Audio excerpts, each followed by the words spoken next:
И мне наплевать, похуй вообще вот эти санкции.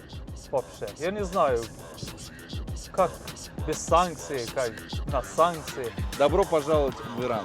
Вот это посередине президент Раиси, который погиб. Да. Здесь такой пользуется спросом. Привет, друзья! Мы сейчас на месте возле посольства Соединенных Штатов Америки. Комната на очень секретных разговорах. Вот так вот выглядит приложение такси, как оно называется? Такси. Такси. То есть вот наша машина едет. Эти ребята афганцы, да? Мы попали в общий зал, и здесь все спят.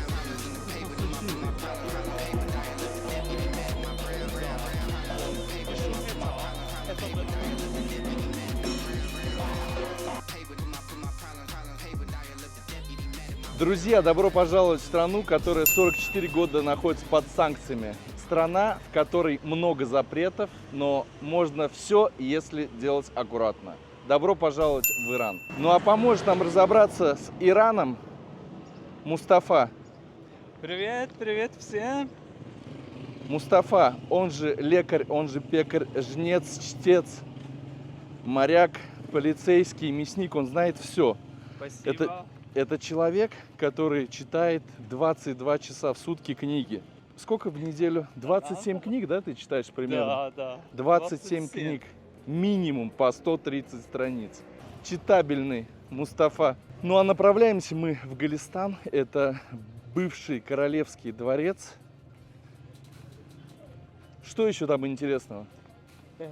И традиционный рынок Тегерана, центральный рынок Тегерана. Вот. В общем, Дворец так как Голестан. я тебя перебью, так как ты романтик, ты сказал, это самое лучшее место, где можно увидеть много-много цветов. Я прав? Очень много, да. Сейчас скоро увидите, вот как они нарисовали и работали на керамических, скажем так, плитках.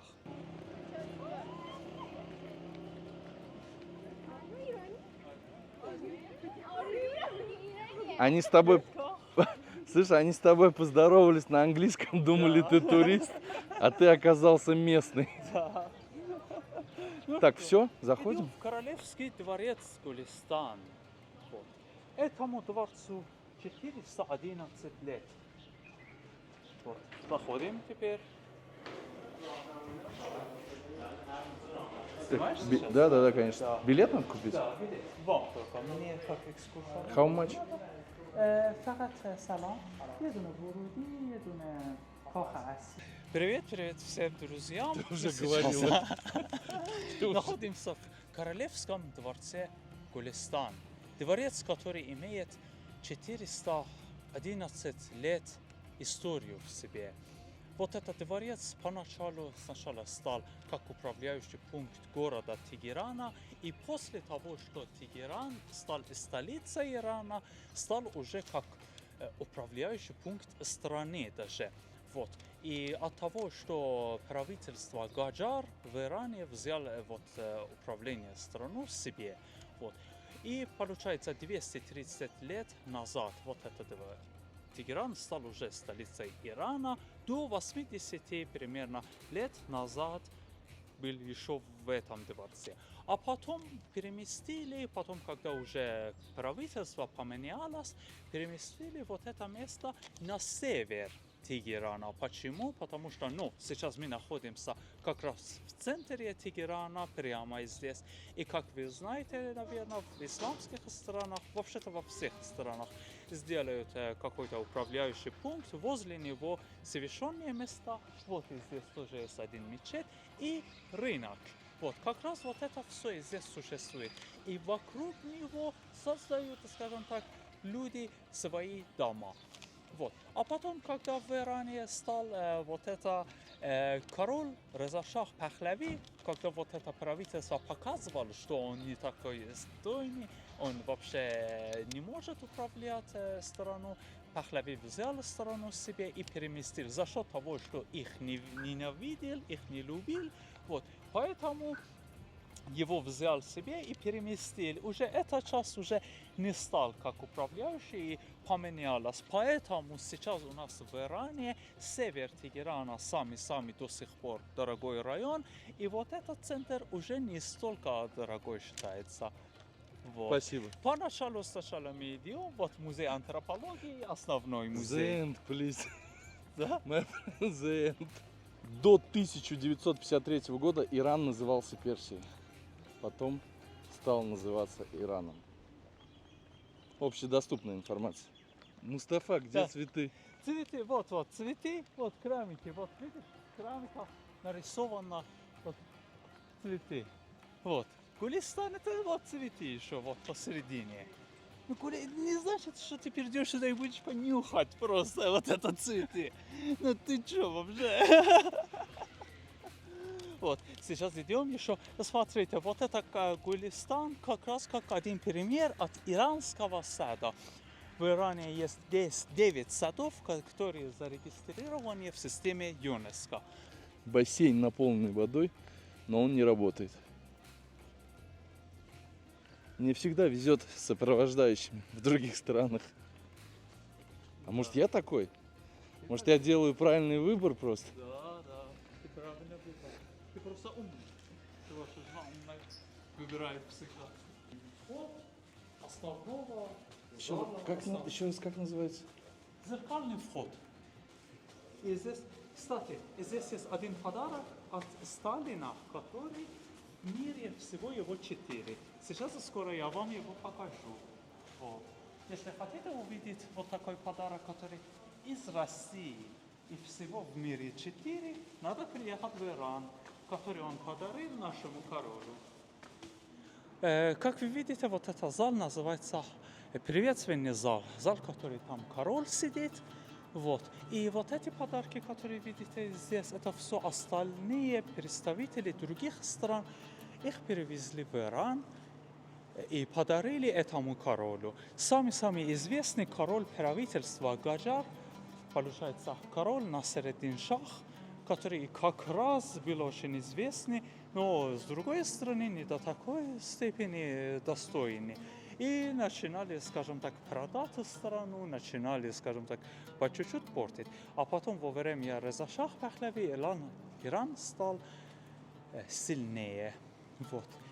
То, что вот это во время вот этого правительства Гаджар существует и очень-очень Иран возрастал, это была еще сфера искусства и работа на зеркалах. Конечно, вот эта работа на зеркало относится к правительству Сафави. Вот. Получается, зеркальные работы и керамические работы, еще и художественные работы. Вот. Теперь заходим, вот, допустим, часы из Швейцарии. Это стол. Вот это стол, который индийская работа. Тоже в то время. Из Индии? Из Индии, да.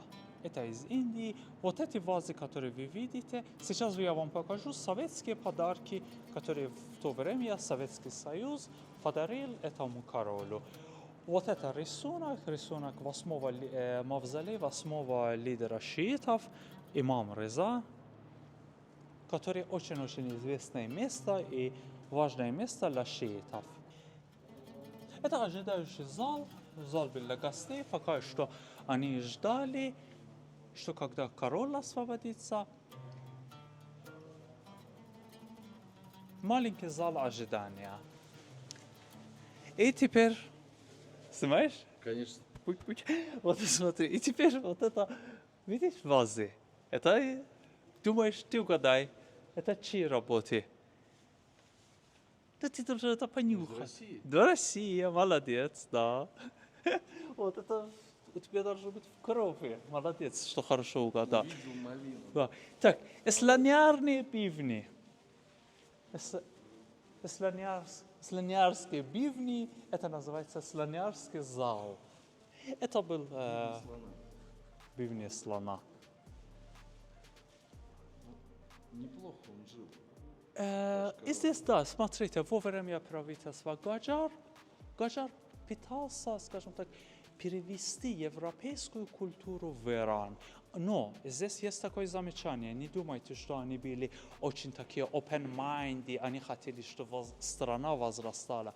Они хотели как-то подружить с европейскими странами ради того, что они их поддерживали.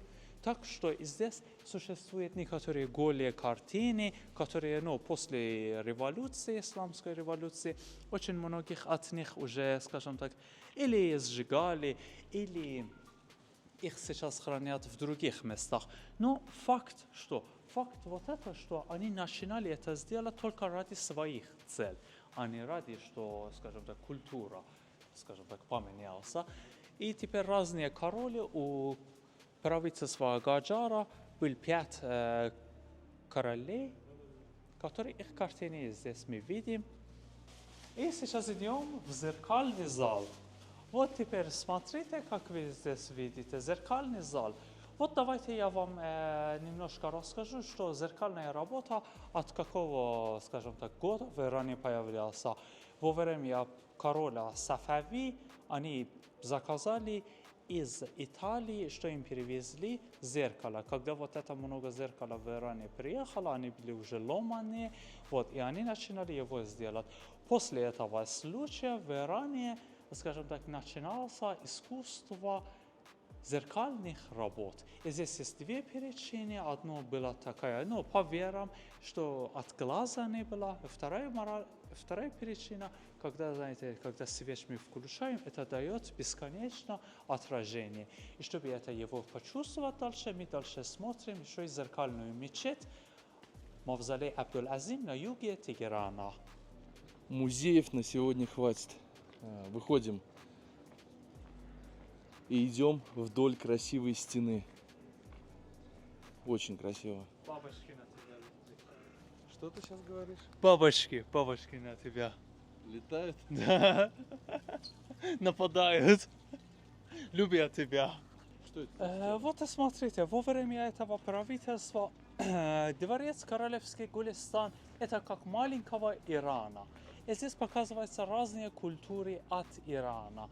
Допустим, вот эта стена, которую вы видите, это как один, допустим, рынок, который в конце рынка находится один мечеть. Вот. А дальше керамические работы. Вот эти, которые вы видите напротив, как раз это берущие ветери Бадгири, которые первые Бадгири иранцы строили, но арабские эмираты его зарегистрированы. Вот. Но сказали, что вот первые строены были в Иране. Вот. И еще во время этого правительства была такая культура, скажем так, охота диких животных. Как вы здесь видите, у них была такая прогулка, такой отдых, к сожалению, который Почему, очень... к сожалению? потому что после вот этого дела поколение иранского тигра и иранского льва закончилось. Вот. Так, теперь идем дальше.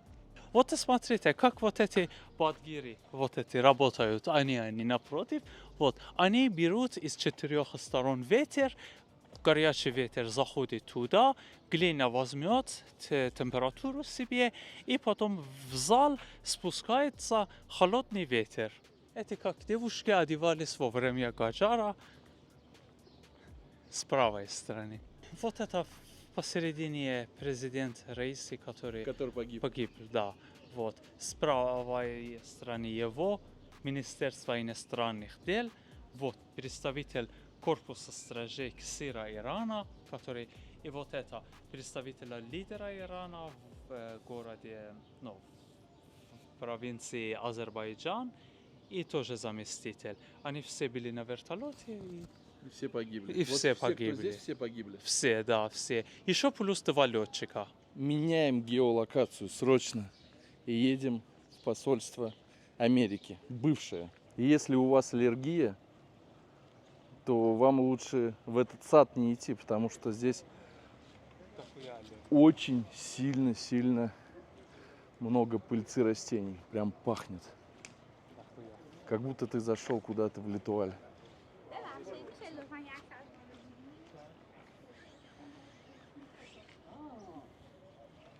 Фото просят сделать. Но опять не нас. Вот смотрите, дорогие, эта площадь называется Панздах Хордат. После дворца Гулистана мы сейчас идем куда? В центральный рынок Тегерана. Но По он пути- действующий. По пути По- в посольство. И потом, да, и потом по пути идем в американское посольство, бывшее. Народу, конечно, очень много. Самый такой оживленный переулок. На улице где-то 42 градуса. Очень жарко. И очень сухо. Захотелось что-то кислого. Ну, выглядит все чистенько и опрятненько.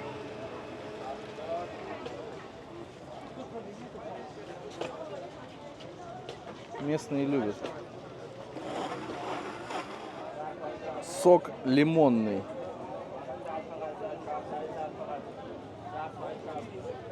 Прям бодрит.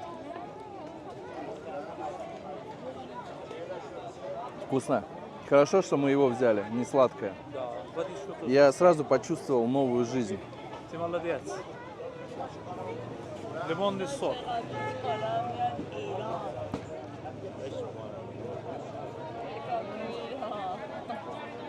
Еще заметил, что в Иране все манго, оно подсушенное. То есть у него вид, как будто оно много-много залежалось.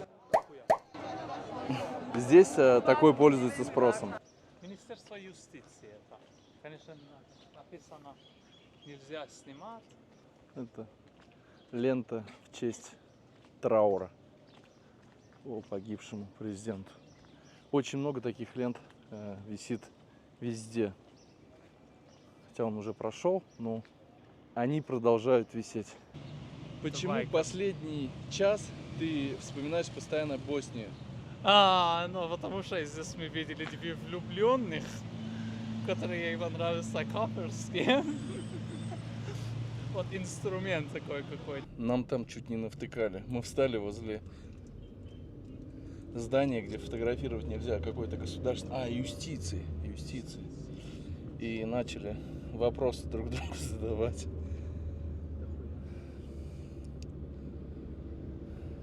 Наконец-то мы сели в такси. Вместо... военный рынок Тегерана.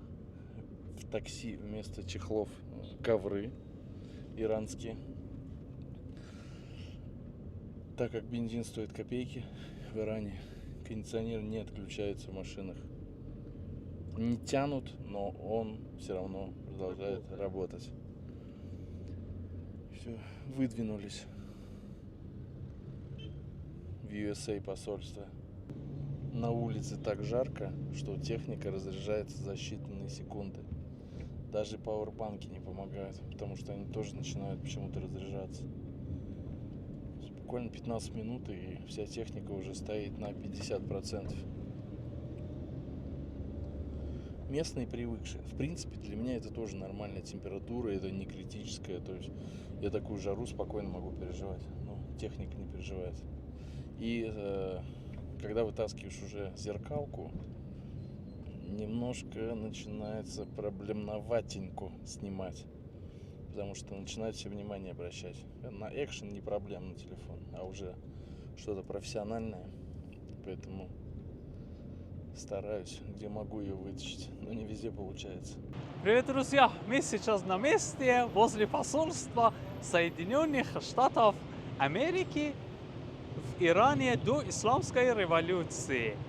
Как, наверное, вы знаете, 44 года назад в Иране возникла революция под лидером аятолла имам Хомейни.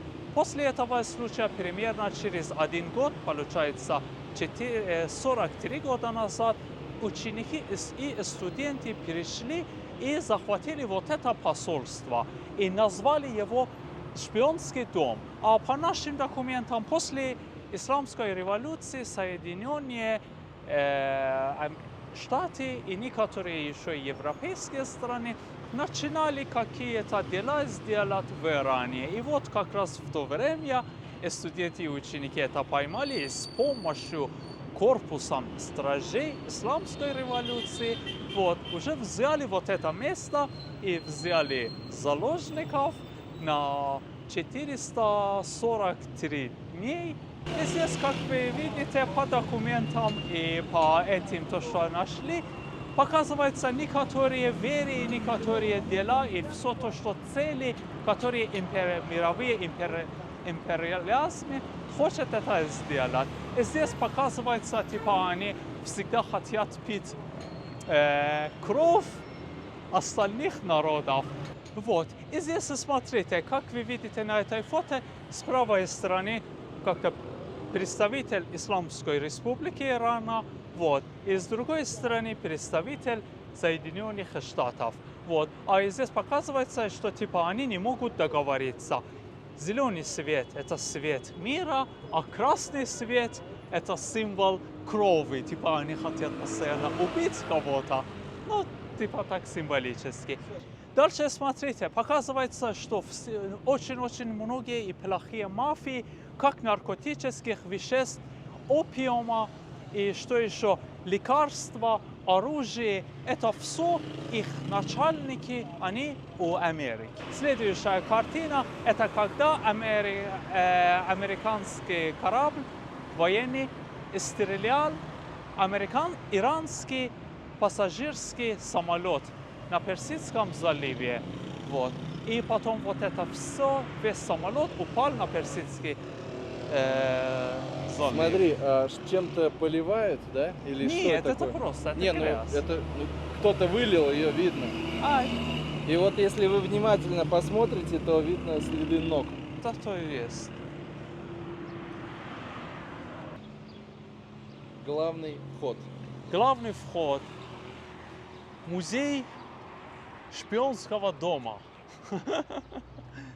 Пошли, не надо заплатить. Сегодня нету. Кстати, здесь, между прочим, есть работала очень сильная радиолокация, как вы видите здесь. Вот. И еще и вертолетные двигатели, которые в Табасе в пустыне упал после Исламской революции. И заходим в посольство Америки. Так, это вход, как вы видите, и здесь фото и истории некоторых заложников, которые после вот этого случая их взяли когда на 440 дней. Вот. А потом здесь показывается, что они после того, что освободились из Ирана, потом начинали в остальных странах дальше работать. И с ними они ничего не сделали. И, между прочим, кстати, сегодняшний лидер Исламской Республики Ирана, Аятоллах Хаменеи, он тоже вот это за них тоже исследовал и смотрел, чтобы с этими заложниками ничего особого не случилось. Идем дальше.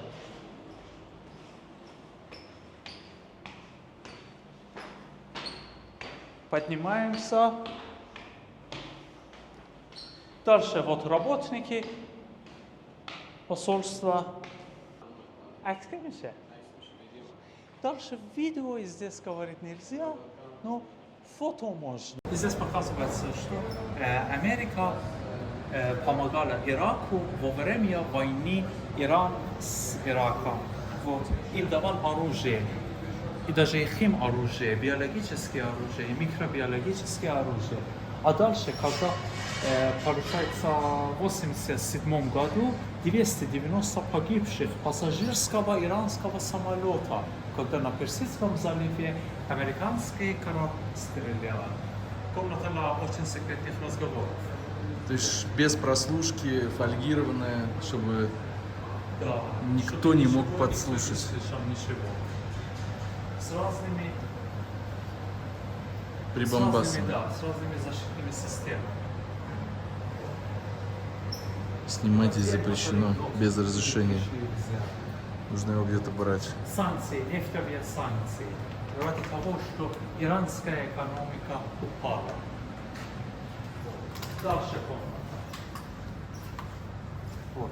Это все лидеры мира, которые были на самом деле против политических американских систем.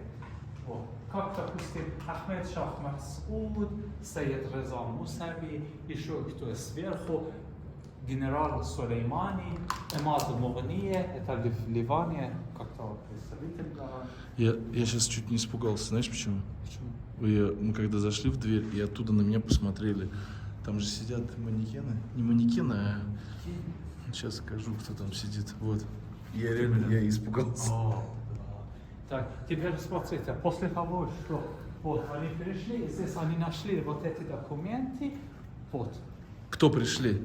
На самом деле корпус стражей. Когда сюда пришли, вот здесь все документы... Уже были в таком системе, да. Они как-то это чувствовали, начинали самые важные документы. Уничтожать. Вот так, уничтожать. Но они до конца не успели, они некоторые из них восстановили, вот так, как вы видите здесь.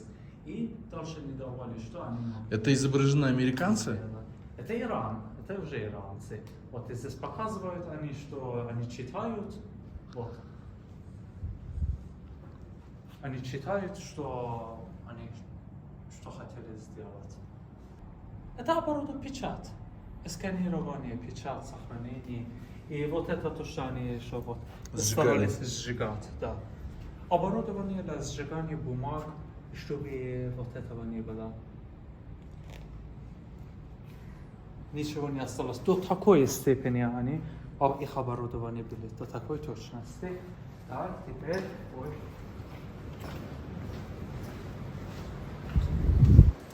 Это часть. Погодите. Это секретная комната. Секретная комната и секретное оборудование, которые они отсюда могли связаться с Америкой. Вот. Это посольство. Посольство. Это вот все в посольстве находилось. Да, вот как вы видите, в посольстве у них были такие оборудования, что могли очень с Америкой очень легко связаться и рассказывать, и своими делами заниматься. Дальше идем. И следующая комната. Вот. Вот видите, еще и здесь есть у нас оборудование, которое от того времени остались. И это вот такой музей вы найдете только и только в Иране. Нигде в мире вы не можете увидеть такие техники для уничтожения это и просто для связаться. Это крепость была, реальная крепость. Реальная крепость, да. Оборудование, представляете, самые современные радиолокационные оборудование, оборудование ради уничтожения бумаг и секретные системы. Комната для средства связи и шифрования. И вот так, наверное, в каждом посольстве. Потому что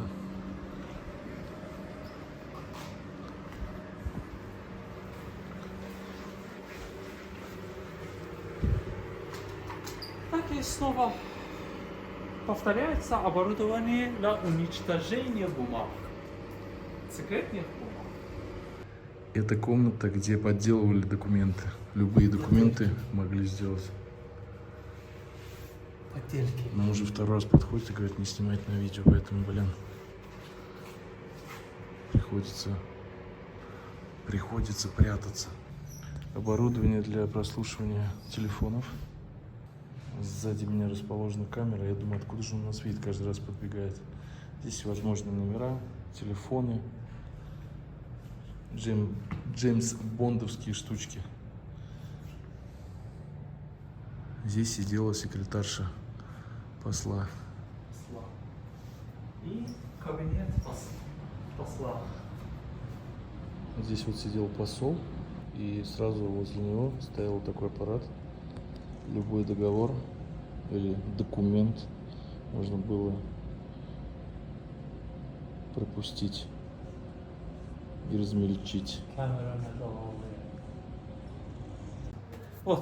Вот и смотрите, здесь мы сейчас смотрели музей, шпионский дом или посольства Соединенных Штатов, вот, зашли в комнату, которую они распечатали, книги от документов, которые они собрали. Между прочим, еще здесь есть одна книга, которая собрана здесь от 3 книг, как вы видите здесь, документы здесь есть, которые показываются, что американцы в Тегеране, как они могли слушать даже секретные разговоры в Москве. Вот, и очень-очень удивительно, и думаю, что вам интересно. Вот, на этой книге вы можете потом посмотреть и читать, вот, что американцы все разговоры секретные слушали и хотели дальше исследовать советские планы.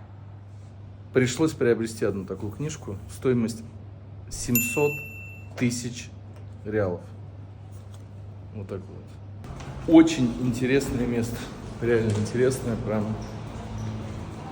Это не просто музей. Это история. Интересная. Еще один символ американской несвободы. Вроде показывается свобода, а на самом деле тюрьма. И американский заложник здесь показывается. Это после того, что им уже пришлось держать руки на голове. Вот, сейчас мы идем еще и смотрите, это радиолокация, которая вот прямо они могли связаться прямо из Тегерана до Америки. Вот. И дальше вертолетные двигатели, которые в пустыне Табас. Вот, вертолеты американские упали и перевезли эти документы вот в это место. Сейчас идем и смотрим вот это. И, между прочим, там возникал выход.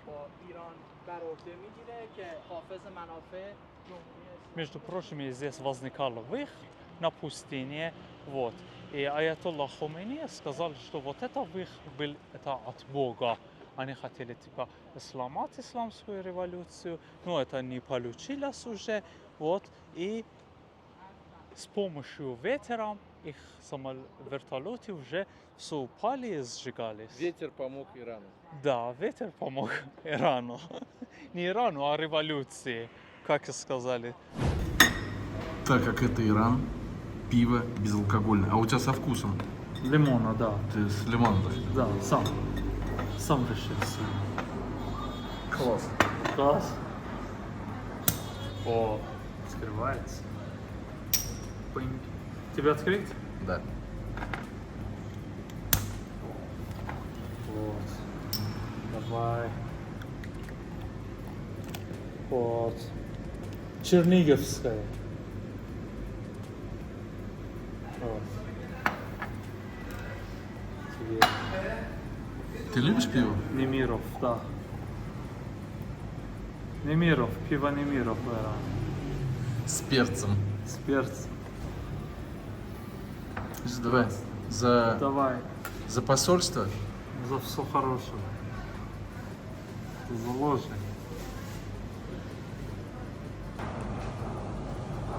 Обычная нулевка.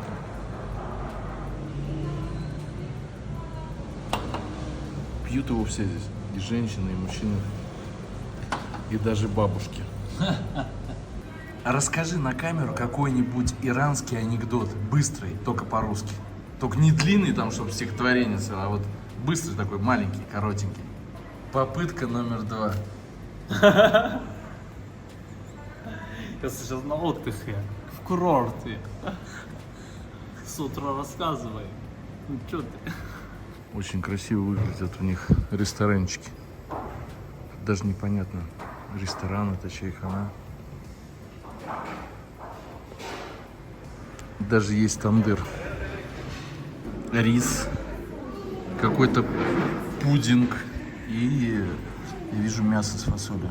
Ну а наш иранский друг ушел охлаждаться. Он всегда выходит на улицу, вот куда бы ни заходили, выходит подышать. И очень часто. И еще заметил, подают всегда йогурт. Практически через одно блюдо йогурт. Очень любят. этот продукт здесь. Вкусно, но непривычно.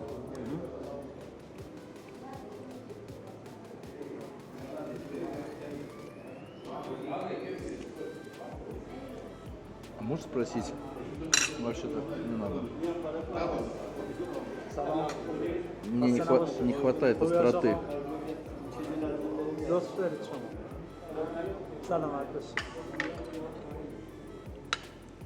Не хватает остроты.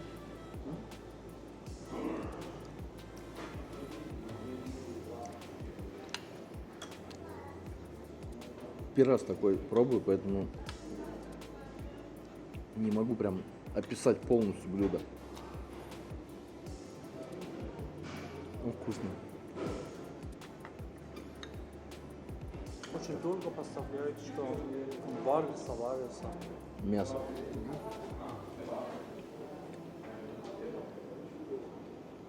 Мясо здесь вкусное. Жаркий климат. Соответственно, вкусное мясо.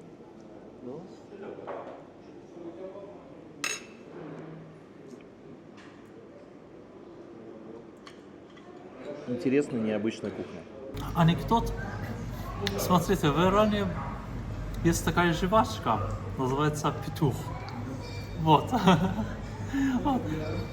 И маленький петух пошел в магазин и сказал, что вот дайте мне жвачку. И продавец говорит, что ну какую жвачку тебе надо? Говорит, там, где показано лицо моего отца. Вот так. Ну, хуйня, конечно. Анекдот надо вот так понимать просто. Вот. Еще какой анекдот. У нас говорят банан, когда уже не сырой. Вот, говорят, банан уже перешлось. Вот, поэтому сырому банану говорят, что вот, когда ты пришлось, звони мне. Это тоже хуйня, но надо понимать, на нашем языке будет смешно. Знаете, я каждый день ем стакан имбиря, стакан корицы, стакан меда, стакан еще и вот смол. Ты сам знаешь, Денис. Орехи? Орехи, да. Ты сам знаешь, почему я так делаю. Вот так вот выглядит приложение такси. Как оно называется? Тапси. Такси. То есть вот наша машина едет, и мы можем еще одновременно играть. Ждем такси. Пока ищет. Еще не едет, мы Да. пока ищем. Здесь ничего не понятно. Куда мы держим путь сейчас? Сейчас мы едем в мавзолей Абдул-Азим Хасани. Это на юге Тегерана находится. И вот как раз получается внук шестого лидера шиитов. А шестой лидер шиитов получается внук пророка Мухаммеда. Вот. И очень священное место, это место для шиитов. И, между прочим, от разных шиитских странах, даже из Йемена, из Пакистана, от всех Я же вам говорил, он шиитских мест. 22 часа в сутки читает книги. 22 вообще. И 2 часа Представляете? спит только. 2 часа всего сплю. Даже за рулем. Даже Спишь. за рулем. Расскажи, Да. пожалуйста, что Да. нельзя делать туристу в Афганистане? И вообще не только В туристу. Афганистане. Ой, в Афганистане, в Иране. В Иране. Мы сейчас находимся в Иране, друзья. Так. Вот.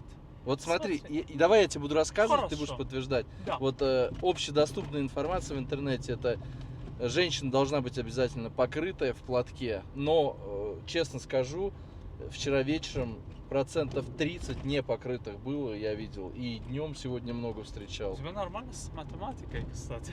Ну да. 30%, даже не 31. Да. Нельзя целоваться с парнями, девушки, прилюдно, обниматься, нельзя танцевать, хотя когда мы сегодня шли, я не помню, как этот памятник называется, девушка с парнем, просто камера была выключена, они там разучивали танец, видно было.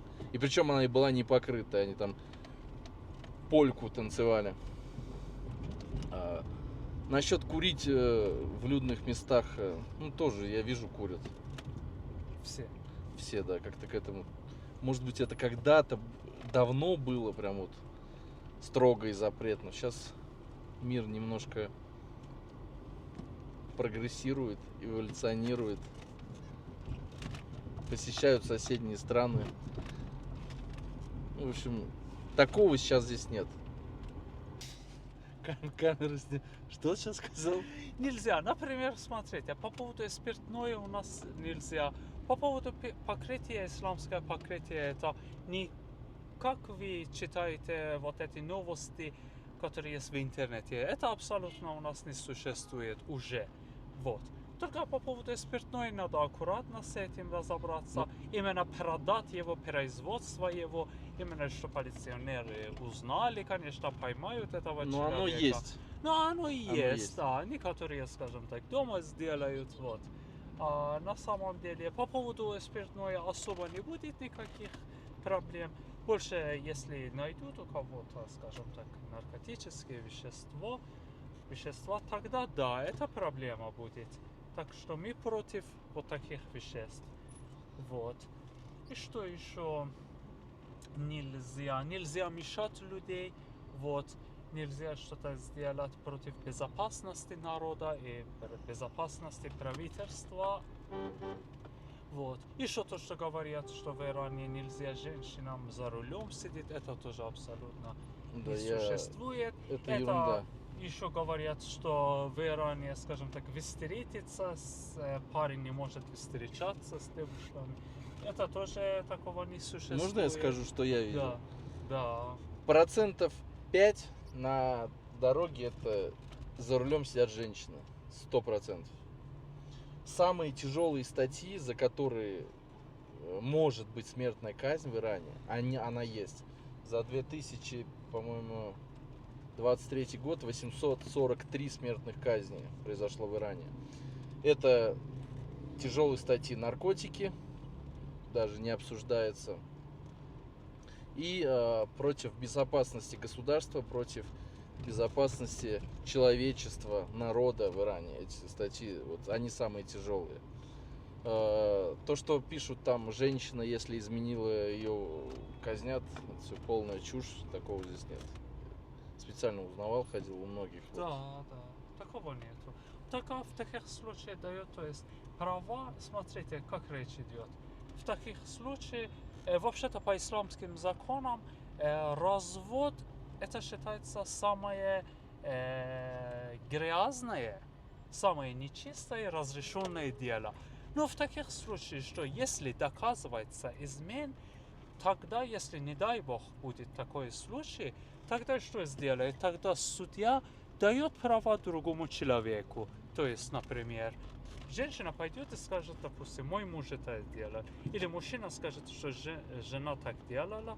Тогда суд уже весь прав дает другому человеку. Поняли? Понятно? Вот так. А на самом деле именно, чтобы его, скажем так, сделали или били, нет, никто такого права не имеет. Это целая Вот. история. Вот. То есть, хотя вот такая. А именно, чтобы если найдут какого-то, допустим, человека, который мешал женщинам, безусловно, ему будет не только тюрьма, еще, да, да, извиняюсь, за изнасилование смертная казнь, да? изнасилование любой, да, не только именно, допустим. Конечно, такое явление очень редко у нас. Если оно доказуемо да. и доказалось в суде, Тогда, безусловно, будет смертная казнь этому парню. Вот. Или, допустим, если парень с парнем, допустим. Вот за это. А именно, что если какая-то девушка встречалась с парнем, а ему сделали, скажем так, нет, такого, это считается у нас личные дела человека, и никто не имеет права доказать и лазить на дела личные. петь разрешено мужчинам, но в некоторых случаях женщины плюс-минус уже тоже подпевают где-то в хоре. На это уже глаза закрываются все больше и больше. Также вычитал интересную статью: запрещено ношение галстуков. Это правда? Не запрещено, не запрещено. Смотрите, после исламской революции галстук уже, сказали, считался уже как символ Запада. Поэтому уже только из-за мало этого, кто на вечеринках на свадьбах, на вот этих, скажем так, собраниях вот так носят, а именно уже на улице уже мало кто носит. А именно, что если кто-то носил, а ему что-то сказали, тоже такого нету, такого не существует, что ему что-то сказали. Вот. Мест для танцевания, естественно, в Иране нету, но есть такие потаенные места, скажем, про которые знают, естественно, ребята в погонах, но делают вид, что не знают. В них разрешено сидеть семейным парам, например, можно потанцевать, можно что-то незапрещенное делать, но все это делается аккуратно, не шумно, не публично. Запрещено принятие наркотиков в таких местах, всевозможные там прелюбодеяния, гомосексуализм, такие вещи запрещены. То есть это какой-то вечер художников, вот так вот скажем, где собираются определенные ребята. Вход туда платный, не для всех, холостым туда запрещено же, да? Только Да. чисто по блату, если ты вот хороший холостой, Хороший холостой. тебя могут туда пустить. Ну, если ты проверенный, нормальный, здравый, адекватный, как я. По поводу спиртного. При желании можно найти все. От 15 до 20 долларов за определенное количество. Специально обученные люди подвезут, привезут. Но все это дело сшито-крыто. Первым попавшимся это не повезут. То есть ты должен быть в списке контактов у этого человека. Обязательно быть проверенным, чтобы на тебя не вышли сотрудники КСИР. Начитавшись всевозможных статей, конечно, думаешь, что здесь не все так просто. Ну, вот я здесь нахожусь уже второй месяц. Если закрыть глаза, забыть все, хорошие, добрые люди, спокойные. Никаких вопросов у меня еще не было за эти дни. Единственная проблема здесь — это движение автотранспорта. Как пешехода вас здесь не уважают, вас здесь раздавят в 3 секунды.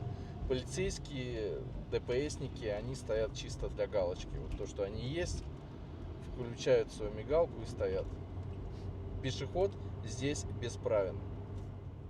Также здесь большая проблема с интернетом. Это постоянные VPN. Я заехал в отель, в котором есть Wi-Fi, но он не работает. Я купил симку, но она тоже не работает. Я могу зайти в Яндекс, в ИМО, все остальное через VPN, которого у меня нету. Он кончился, бесплатные минуты, поэтому приходится общаться через почту, самому себе писать письма, только так. Если у вас есть VPN хороший, сколько стоит VPN? Долларов 5? Да, В месяц? да. 5 долларов в месяц, и вы можете смотреть YouTube без проблем. Посещать все запретные соцсети. В связи с чем вот такая проблема в стране? В связи безопасности. В связи того, что Вы обезопасились от Запада таким образом? ну, чтобы все легко не могли зайти в сайты. Еще и ребенки не могли вот так разные сайты смотреть, дети маленькие. Знаете, в сегодняшнем мире, допустим, 20-летнему Ребенку. 10 лет. Десятилетнему. 10-летнему же нельзя смотреть, допустим, какие-то, например, Ну, я понял, порно-сайты, да. порно-сайты. Вот. Оплатить он сам не может, потому что у него нет денег. вот, И ему да. никто не подключит. Вот, например, поэтому.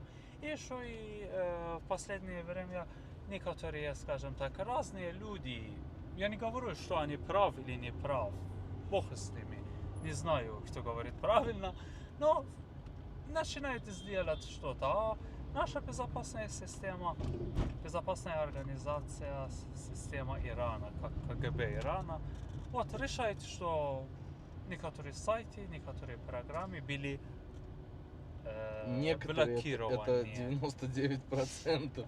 Некоторые. Да, пару штук программ был этой самой, был Яндекс, между прочим, без проблем здесь работает. Яндекс, Google. Не работает WhatsApp, Telegram, Instagram, Facebook, Twitter. Это все не работает. Только через VPN. А еще здесь очень красивые девушки. Очень большой процент красивых девушек. Я никогда не думал, что столь прекрасен этот мир. Подтвердишь мои слова, что Да. у вас девушки красивые? Да, красивее. Вообще красивее. Как русские девушки. Как русские, украинские и белорусские. Между прочим, у каждой третьей накачанные губы. Здесь это модно, несмотря на то, что это мусульманская страна. В Иране очень хорошо развита пластическая хирургия. В Тегеране меняют носы, вернее исправляют. Потому что иранцы комплексуют, когда есть горбатинка, пытаются ее убрать. И это модно даже считается, если ты идешь, и у тебя пластырь на носу, типа ты посетил хирурга, у тебя есть деньги, ты из Бамонда, из местного. А в Ширазе, город такой есть, там очень сильно развито... Что там развито? Волосы. Да. Вам там делают волосы. Туда дорога лысым. И очень много иностранцев приезжают именно за этим в Иран. Увеличить редкий волос и поправить горбинку на носу. И хирургические операции тоже в Иране сильнее. Как на сердце, почки. Откуда в основном едут туристы? такие вот как операции. раз из России, из европейских стран и из арабских стран.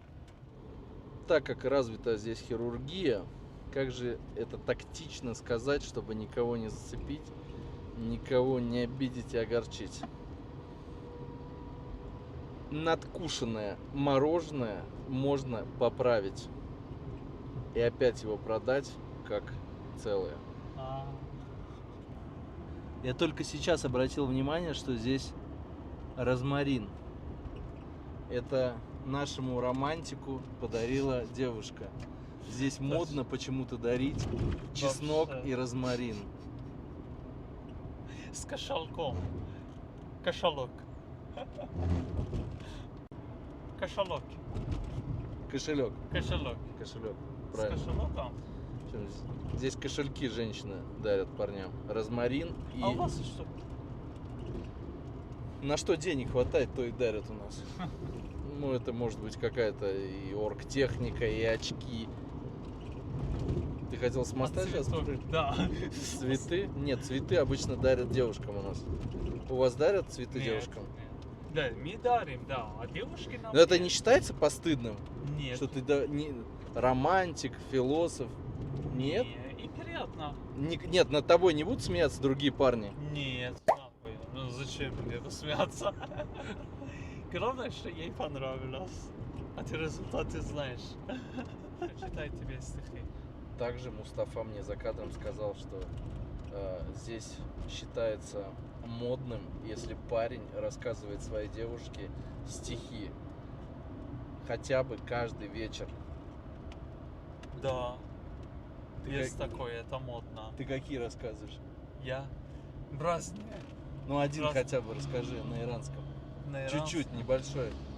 Четверостишье.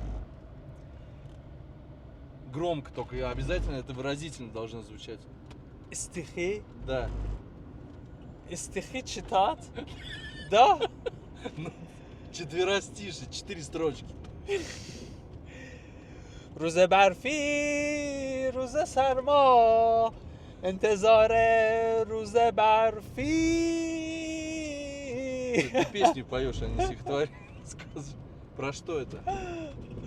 Говорит, день, который снег идет. День, который снег идет, холодный день, день, который я тебя буду ждать. Блин, я за рулем. Вообще. Хорошо, что у нас работает кондиционер в машине. Ехали и не приехали. Блин, кто-то бегает под ногами. Увидели фотографии форели. И, скорее всего, здесь какое-то форелевое хозяйство. Просто остановились посмотреть. Интересно. Вон там люди есть. Да. Не, нам осел не нужен, нам люди нужны. Они на нас так смотрят, они нас уже увидели. Рыба довольно-таки крупная, но ее не видно из-за того, что все пузырится здесь. Здесь как-то очень интересно. Вот одна брюшком наверх.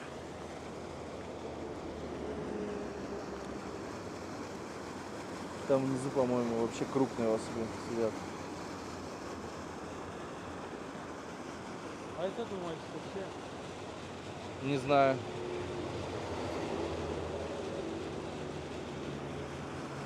Мы рыбу увидим? Рыба, вот, рыба, вот. Вот, видишь, рыба. Вот это. А ты можешь одну взять рукой? Можете у них. Я дальше видели. Посмотреть хоть. Что это за форель такая?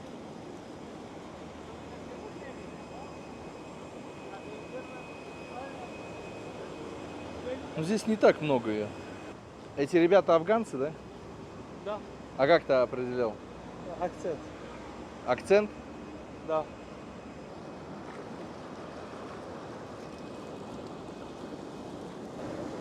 Мерси. Обычная форель. Как будет по-ирански? Cüce. Джуджа? Да. Морг и cüce. А маленькие? Cüce. А большая? Морг. Морт и джуджа. Морг. Морт, Морг. морг. Морг. Морг и джуджа. Морг и джуджа. А еще по этой трассе, по которой мы едем, продается очень много. А что это такое? Можно узнать? Вот это вот. Да, это бамия, это овощи какие-то. Вот эти овощи Бамия. часто видел в Иране и в Индии. А, да. Бамия. Бомье. Очень полезно для кишечника.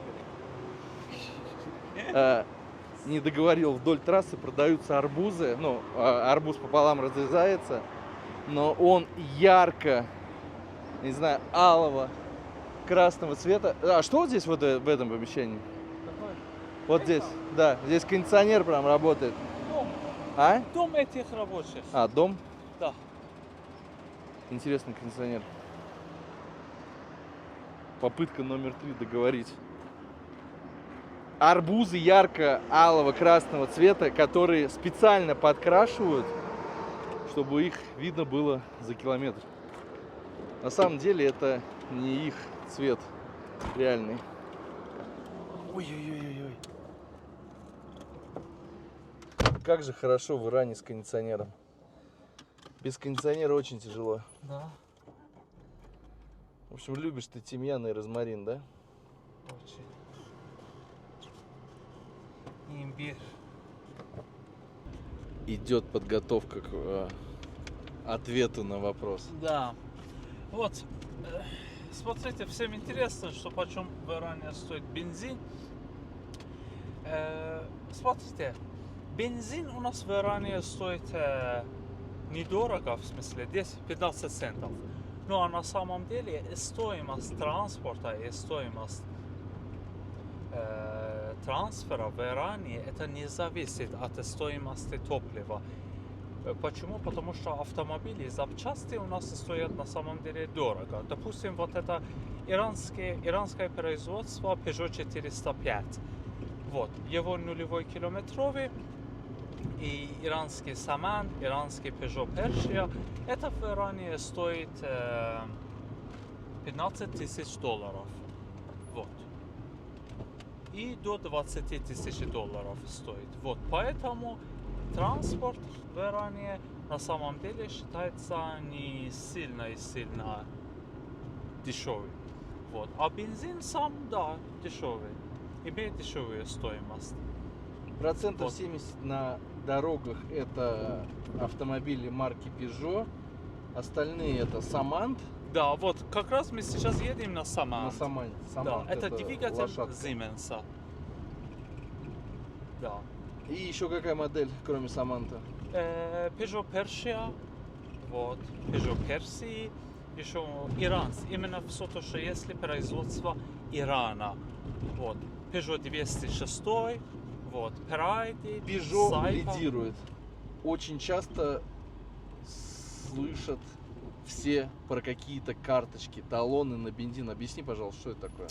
Это от того, что начинали контрабандисты начинали перевести топливо из Ирана в другие страны, как наши соседи, которые сейчас, но не будем их назвать, наши восточные соседи. Афганистан, Пакистан. Да, вот, Афганистан, Пакистан. Вот, поэтому правительство начинало так и сделать. Каждому машину дается 150 литров в месяц. Ну, мы можем еще, если вот это 150 заканчивается у нас, мы можем его в других местах это сделать. То есть на заправках мы можем у них просить карточки и Ну, заправлять дается же машину. не бесплатно, вы же за него платите. Ну, конечно, По 15 центов. Да, да. Вот смотри, кончился лимит 150 литров по Да. 15 центов. Дальше что? Тоже по 15. Опять пока. будешь- Но хотят его подорожать. Хотят его свободную. Это называется свободный бензин. Вот. А это лимитный бензин. Вот. И свободные хотят его подорожать, чтобы контролировать. И вообще-то говорят, я не знаю, насколько это правильно или нет, но говорят, что в Иране расход топлива большой. Хотят его как-то так и сделать, что уменьшался. Понятно? Вот.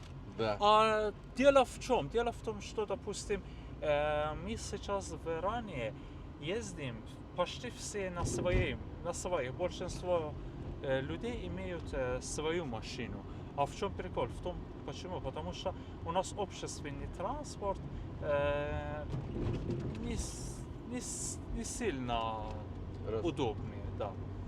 Поэтому придется всем купить машину. Если в Иране будешь на машине, на своей, тебе будет легче. Скажи, пожалуйста, по-русски иранскую поговорку про машину. Я просто не помню. Напомни ее. Его не поговорка, а пословица. Ну, говорят, что вот, допустим, если даже нет деньги на хлеб, ну, его Но во-первых, машину купить обязан. машину купи, да, обязательно. Вот. Чтобы тебе было легче. То есть это такой атрибут обязательный, в каждой семье должна быть машина. Будут экономить на всем и на все, но машина должна быть в семье.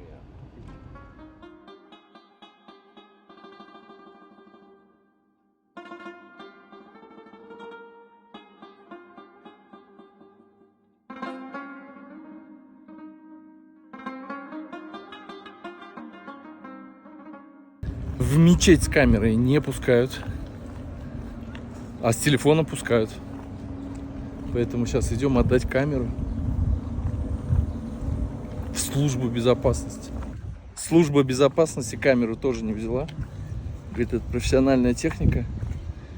Были случаи, когда внутри что-то тикало и срабатывало. Ну, такие вещи заберите, говорит. Пришлось вернуться в машину. На улице 43 градуса. Чувствую себя комфортно. Чуть-чуть загораю и наслаждаюсь солнцем. Попытка номер 2. Сейчас еще одна камера. Могут с ней. С экшен тоже не пустить. Вот с этой штукой. Я надеюсь, не поймут, что это такое. Вроде бы прошли. Экшн-камера у нас.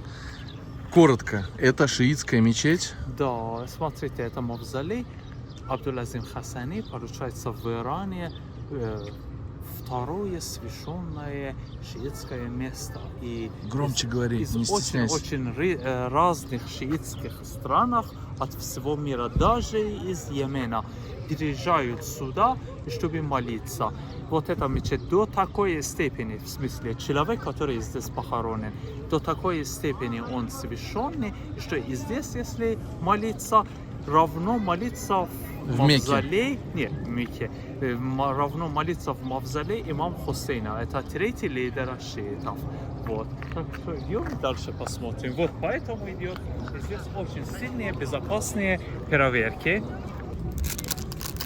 Здесь можно попить воды. Давай, вот.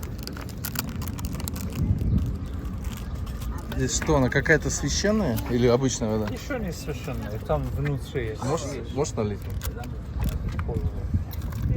Слушай, ну она холодная, прям чувствую. Очень. Все, спасибо. Очень холодная. Прям или ее охлаждают, или она откуда-то из глубины. Мне кажется, даже на глубине такой холодной не бывает. Я не вижу здесь ни одного туриста. Я единственный турист здесь.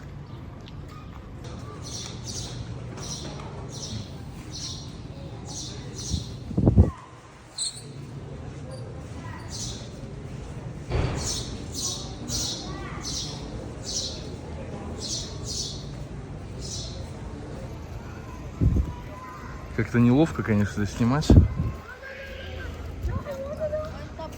Когда ты как белая ворона. Перед входом обязательно пакет. Обувь в пакет. Смотрите, после того, что ислам зашел в Иран, иранская архитектура от зороастрийских мест уже иранцам пришлось сделать их в мечетях. Вот, поэтому здесь вы видите керамические работы и зеркальные работы, которые вы видите в мечетях Ирана. Это отличается от всех мечетей. Вот. И поэтому мечети, которые вы видите в Иране, это не обязательно, что шиитские мечети обязательно должны так выглядеть. Нет. Это только в Иране у нас есть зеркальные работы и керамические работы, которые до этого были только у зороастризма. Мы попали в общий зал, и здесь все спят. Это пассажиры, поэтому им дают спать. Здесь все спят. Просто вот уснули и спят. Я здесь один в желтой майке. Как сыр выделяюсь. Да смотрите, он нас привел в такое место, чтобы поспали. Вообще представляете? В таком месте. Между прочим, в священных местах это нельзя спать. Это надо сказать, что сегодня четверг, и сегодня будет молитва здесь. А они вот этим пассажирам, которые приезжают из других городов, поэтому им разрешают здесь поспать, отдыхать немножко, чуть-чуть. Вот. А на самом деле именно мечети не ради отдыха. Да, конечно, да. И здесь не считается мечеть. Тот часть уже мечеть, это общая часть, называется мусалла. Вот, поэтому. Поспать в таком месте у мусульман считается хорошим явлением. То есть здесь и сны хорошие снятся, и самочувствие, дом Бога. Поэтому ты здесь, получается, находишься в полной ауре. Выходим потихонечку отсюда.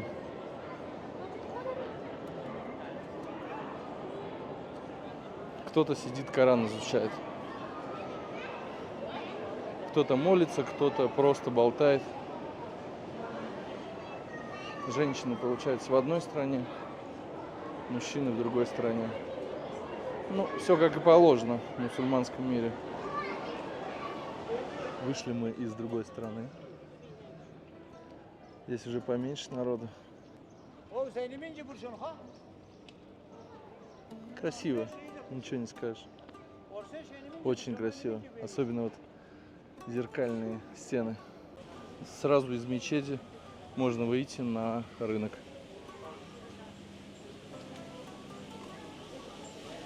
Очень пряный рынок. Все блестит, все светится. Все в перстнях, в паранже.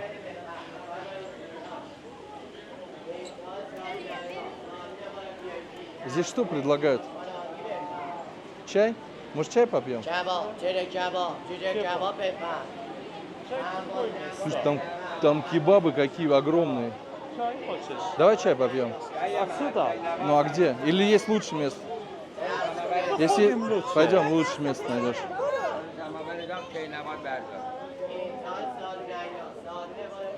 Там кебабы шириной 10 сантиметров. Шампура. Я все видел. Но такое я еще не видел.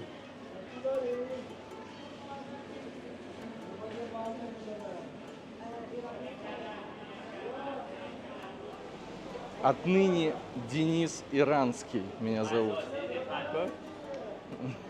Я говорю, отныне меня зовут Денис Иранский.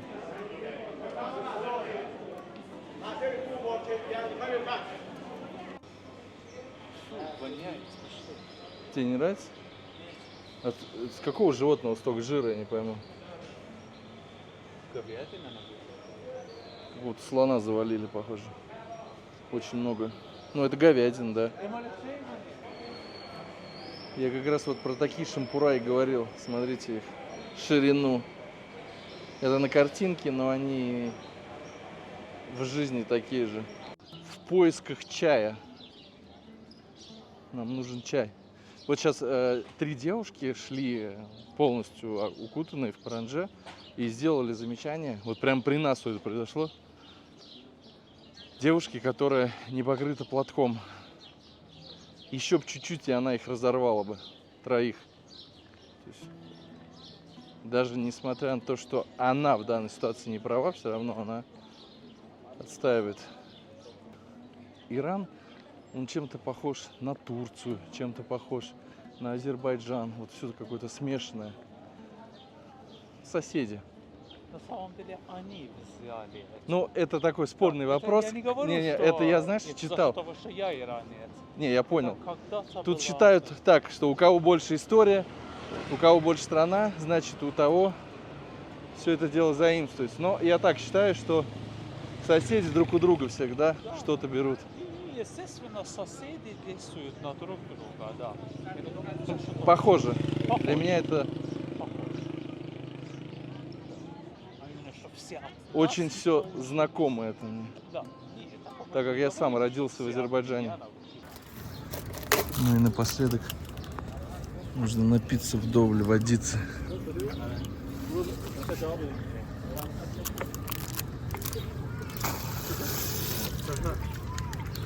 Ледяной водицы.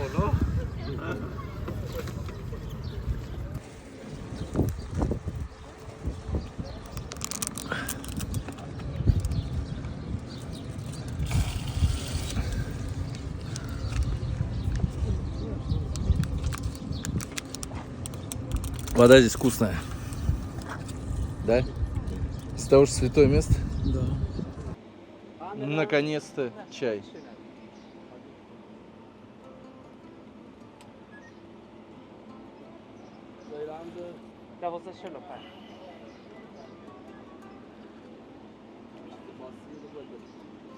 Я себе заварной взял. Рассказывайте, сэр. Вот здесь нет такого, чтобы именно посидеть, чай попить. Это мы когда поедем на север Тегерана, там смотришь, как молодежи, девушки, парни ходят, они вместе разговаривают, чай пьют. А здесь просто стой и чай пей. Это совершенное место, это вот мавзолей. Здесь нету места для отдыха же, блин. Так что потом, все будет впереди. Давай. Температура поднялась до плюс 44 градуса. Но все уже, в принципе, вечереет, и оно сейчас начнет спадать. Очень жарко. Очень. Хочется много пить. Литра 3 хочется выпить в день при такой жаре. Скажи, пожалуйста, сколько в среднем, чтобы хорошо жить, вот тебе в Тегеране, допустим, у тебя есть жена и ну и 2 ребенка. Сколько нужно денег, если у тебя своя квартира без аренды и своя машина есть? Вот Если нормально своя, жить. $600. Это будет хорошо прям. Да, если своя квартира, если не отдаешь каждый месяц, допустим, в аренду, вот это все. $600. Это в среднем хорошем, вот так. Не VIP, а хорош. А если любовница, тогда еще надо. Сколько? Еще плюс. Да, ну, еще, 400. да, еще 300-400 добавим туда и будет нормально. Добавишь туда. Вот. Добавишь, будет нормально. Добавишь в кошелек. Поставишь туда и все уже будет нормально. Любовница же это.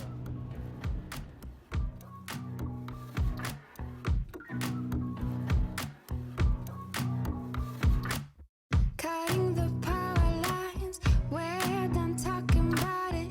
A spark turns into fire, and we're not sorry about it. If you're not sleeping tight, you know we're onto something. You hear the streets are crying, ocean turns into fighting.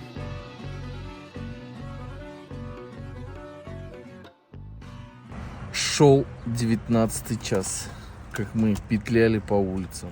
Петляли, не запетляли. Связались с другим, с третьим, с 4-м, 8-м, 10-м человеком. Приготовили 20 УЕ. Конспирация полная. Ни имен, ни паролей, ничего уже. Ждем. Ждем. Березовый сок. Самое интересное, что березовый сок в долларах. В тех самых зеленых вражеских долларах. Ты уже сегодня меня сильно достал, у меня уже сил нет. Вымотал. Вот, у меня уже сил нету. Вот. Нам пришлось уже прийти сюда и поесть уже. Набраться энергии. Набраться энергии. Как это переводится? Мы говорим об Эджо. Абиджо? А перевод есть у Абиджо? Да. Какой? Пиво.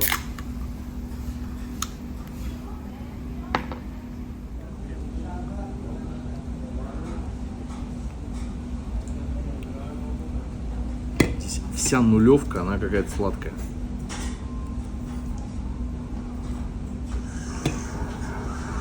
В каждом фастфуде она продается. Просто хочу с ней познакомиться. Вот, а между С продавщицей? этим- Да. А мужики не дают. Она, Ну да. она скована в движениях. На скором движении, да. Вот. Между этими парнями не может. Короче, ты как наешься орехов, тебя на знакомство пробивают. Я честно скажу, вот мы уже сколько общаемся. 2 года, да? 2 года. Да, 2,5. Большая часть иранцев, они какие-то романтики, вот они. То есть первые впечатления обманчивы. Здесь все иначе. Эту страну нужно понять. Она по-своему прекрасна.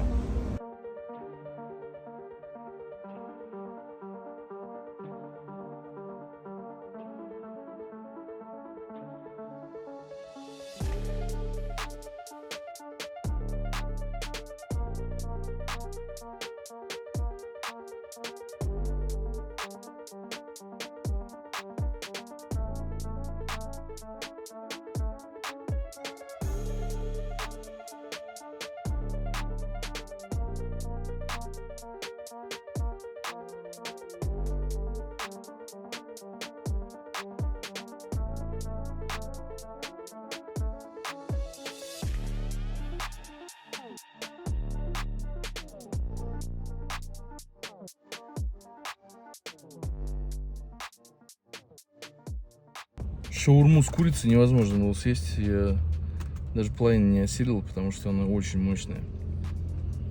Это для крепких иранских мужиков.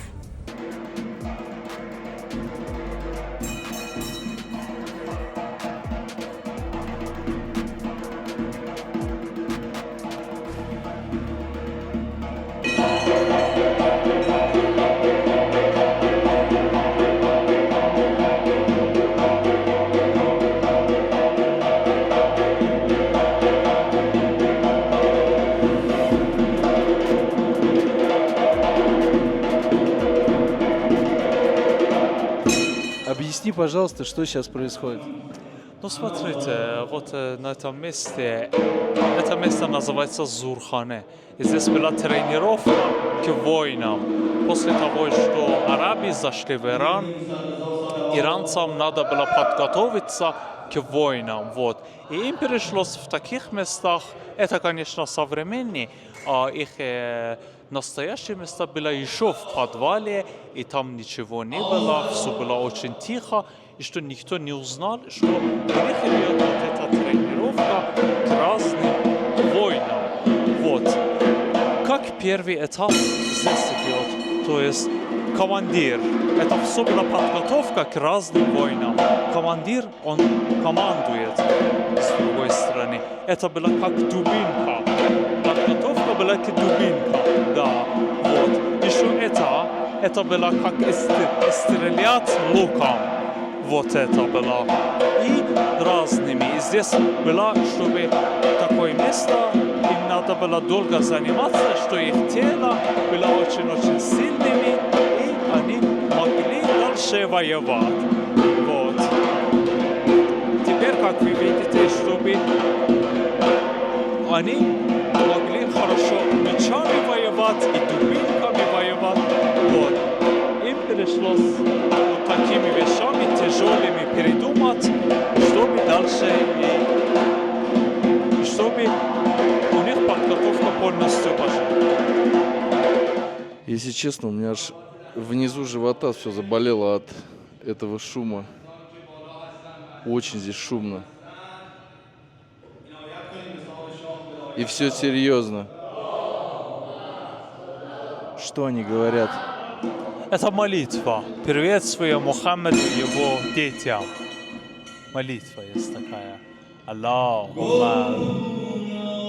Вот, священные. Теперь священные. И стихи он поет.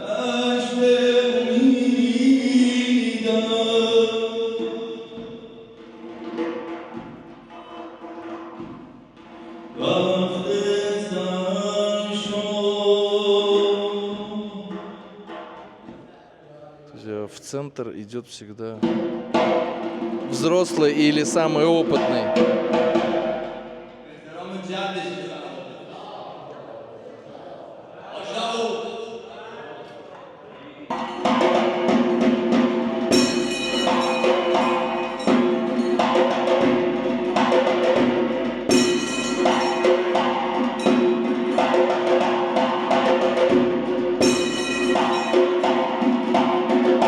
После того, как пришли девушки, все подтянулись, все настроились, и хромые забегали, и все не сводят глаз с них. Процесс, конечно, очень долгий. Вниз уже подали швабру, чтобы вытирать пот с пола. Вот они уже минут 25 в таком положении. Ну, сгибаются, разгибаются, не вставая. Поэтому в центр ставят самого крепенького, который вытянет всю процедуру. Про валюту. Так как в стране отключена платежная система SWIFT, виза здесь не работает. В Иране используются только местные банковские карты. С собой лучше привозить доллары и евро номиналом от 100. Желательно новые. У старых бумажек курс будет ниже. Официальный государственный курс, он намного ниже, чем если вы будете менять деньги у менял на улице. Куда я сейчас и отправляюсь. Так как закончились деньги. Самая ходовая валюта – это доллар. С долларом вы не пропадете. Дошли до театра. Еще что заметил, в Иране очень много стен разрисованных. Всевозможные карикатуры. И это нормальное явление.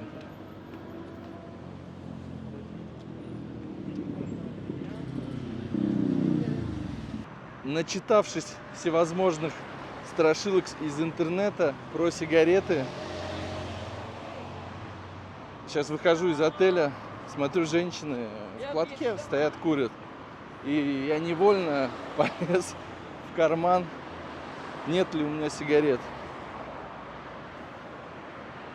Это очень удивительно было на самом деле, но, опять же говорю, вся информация, которая в интернете, она не соответствует действительности. Слишком уж все приукрашено там. Сейчас подошел к этим опорным столбам, ну, там такие прикольные фотографии. Сделал фото, и подошел какой-то дядя и говорит: удали, пожалуйста. Это, говорит, секретный объект. Я им спрашиваю: а в чем секретность объекта? Просто удали. И почему-то сегодня очень много закрытых помещений. Я не знаю, с чем это связано, скорее всего, пятница. Пятничный намаз. Из 100 магазинов 3 открыто. За неделю я увидел 2 белых туриста. И то это россияне приехали на бизнес-форум какой-то. Сегодня реально не многолюдно. Улицы пустые. Мы на месте. Нам нужно на ту сторону, где написано Банк Шахар. Как раз там и стоят эти менялы. Знайте, всегда здесь можно поменять. Вот так вот выглядит это место, где меняют доллары. Ну, так как сегодня все закрыто. Сначала мне хотели поменять по курсу государственному. Естественно, я сказал: вы что, друзья, я вчера только здесь менял. Это все чуть-чуть английский, чуть-чуть переводчик. И опять же, они все равно поменяли мне ниже курса на 200 за 5 миллионов 400, 350. Ну, закрыто все, поэтому... Oh, thanks. Вариантов больше нет. Они воспользовались тем, что все закрыто. Ну, а мы продолжаем идти дальше. Здесь тоже все меняют, стоят менялы. Заранее просто перед поездкой узнайте неофициальный курс. И все, чтобы вас не смогли обмануть. Хотелось бы подчеркнуть чистоту. Очень все чисто. Все улицы вылизаны. Пусть не вымыты, но вылизаны. Мусора практически нигде нет. И очень много стоит всевозможных мусорок. Все приветствуют тебя, здороваются. Иногда молодые девушки пытаются заговорить с тобой на английском, видят в тебе туриста. Ты им, конечно же, ответишь пару слов и продолжаешь свой путь по Древней Персии. На улице температура 41 градус. Комфортная. Очень часто хочется пить, но магазины закрыты. Что-то среднее между Турцией и Азербайджаном. Похоже. Каждое 5-е включение камеры подходят и спрашивают, что вы снимаете.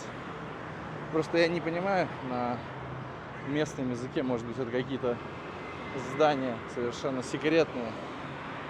Вот опять мальчик жонглирует на веревочке, а попугаи наблюдают за ним. Спустя час я начинаю понимать, что 42 градуса все-таки делают свое дело. Становится реально жарко. Тело прям начинает уже до костей прогреваться. Это вам не 36,6. Если коротко сказать про сферу услуг, это такси, обмен денег, вот что-то на рынке, где нету фиксированной цены, у вас попытаются все-таки поднагреть чуть-чуть.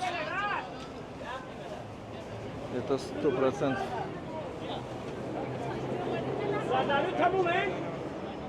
Здесь какой-то овощной рынок. Овощи и фрукты.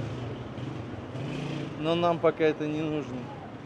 Да простят меня таксисты и менялы, но вы в любой стране не святые. И это факт. В любой стране, в любой.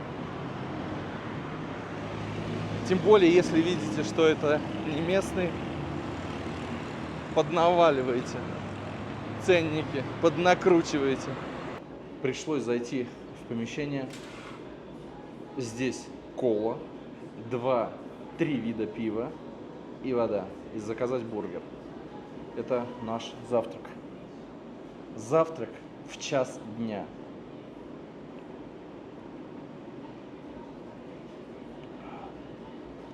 Это лучшее, что я пробовал пиво.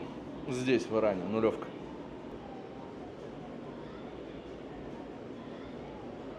Вот этот паренек понимает английский, поэтому мы с ним быстро договорились и поняли друг друга. И еще постоянно возникает проблема с наличкой. Все здесь оплачивают картой. Как только ты даешь наличные, или нет сдачи, или у тебя нет той купюры, стараются все оплатить картой. Наличка не в особом ходу. Бургер. Перец.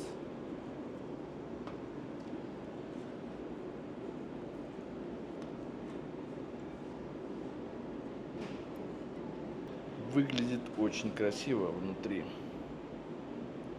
Колбаска, огурчик, какой-то сырок. Так как Денис любит острое, очень любит острое.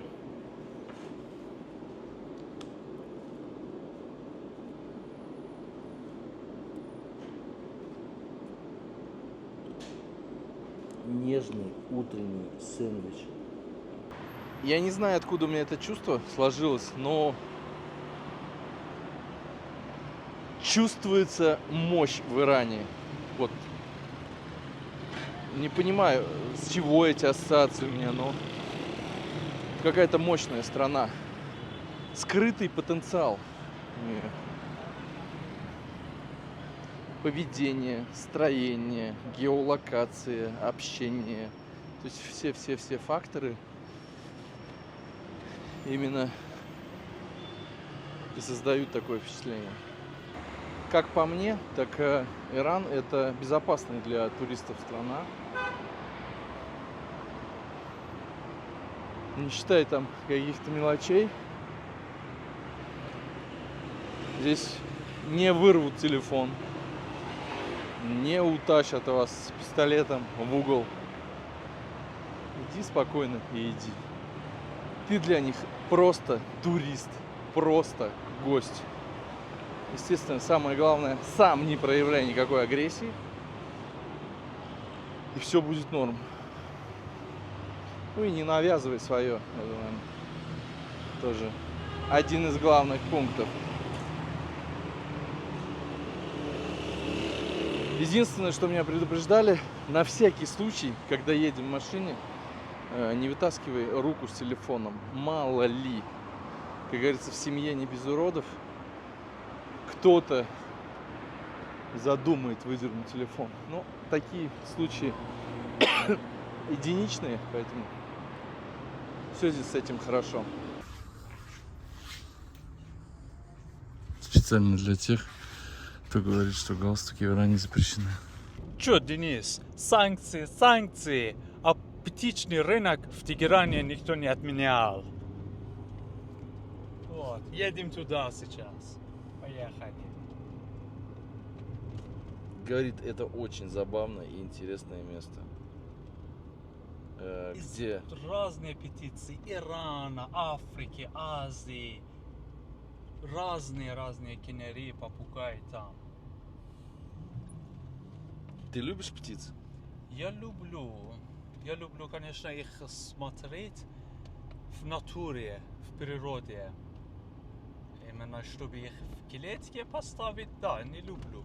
Ну, а некоторые люди любят так и сделать. Ну, их интересы. Поедем и посмотреть, увидеть. У нас, знаете, называется лицо Бога. Значит, часть от красоты Бога. Любое место от природы, любое место от нашей земли, это считается черта лицо Бога. Понятно? Ну, как менталитет. Вот. Теперь поедем туда и смотрим. Сейчас площадь революции, между прочим, сегодня праздник Курбана. Вот. И лидер Ирана тоже сюда переедет, чтобы намаз читать. И поэтому Вот. машин мало, много полицейских, и машину Мустафы переместили, потому что она стояла возле того места, куда должен был прилететь или прилетит лидер Ирана. То есть он передвигается на вертолете, не на машине, так как пробки. 3-4 раза в год духовный лидер Аятолла Хамени выходит на люди с речью. Обращение к нации, к народу, как и в любой другой стране. Новогодние поздравления. Плюс обязательно в этой речи будет упоминание о Израиле всегда и о мусульманских странах, которые поддерживают Израиль, дружат с Израилем, ведут какие-либо отношения. Ну и куда же без упоминания об Америке? Тоже обязательная часть речи. Если Америка ударила нас по одной щеке, мы не подставим вторую. Мы ударим в ответ. Так. Как-то так звучит речь. Так выглядят заправки. Немножко подуставшие все. Но все местные говорят, что качество бензина подхрамывает в Иране. Поэтому на каждой заправке в бутылочках, я даже отсюда вижу, продаются всякие присадки, чтобы увеличить октановое число. Ну и еще плохое качество бензина, вот как они объясняют, заставляет их держать максимальное количество оборотов. То есть выжимать по максимуму все с этого бензина. Несмотря на санкции, в стране есть все. Можно найти Adidas, Reebok, Puma, Nike, Toyota, Porsche Cayenne, Крузак, Mercedes, любой, Volkswagen. Все, что душа ваша желает, при наличии денег можно найти. Есть специально обученные люди, байеры, они же контрабандисты, которые за огромные деньги катаются в другие страны. Например, вам нужно купить, не знаю, костюм Gucci, или Cartier, или Rolex. Поехали и привезли с доставкой на дом. А можно замечание? Да, конечно. Ну, это потому что Иран сама страна очень богатая. Несмотря, что, допустим, у нас именно автомобили, ну да, шаг за шагом не BMW, не Cadillac, а сама страна богатая. Он может и без санкций вот, продать свои запасы и продолжать. Вот. И пока на 800 лет у него газ, и так говорят, скажем так, исследователи, еще на 500 лет у него есть нефть. Если с такой скоростью он будет продать свой нефть, еще у него на 500 лет есть. Именно у самой страны, понимаете? Это все самые основные ресурсы его.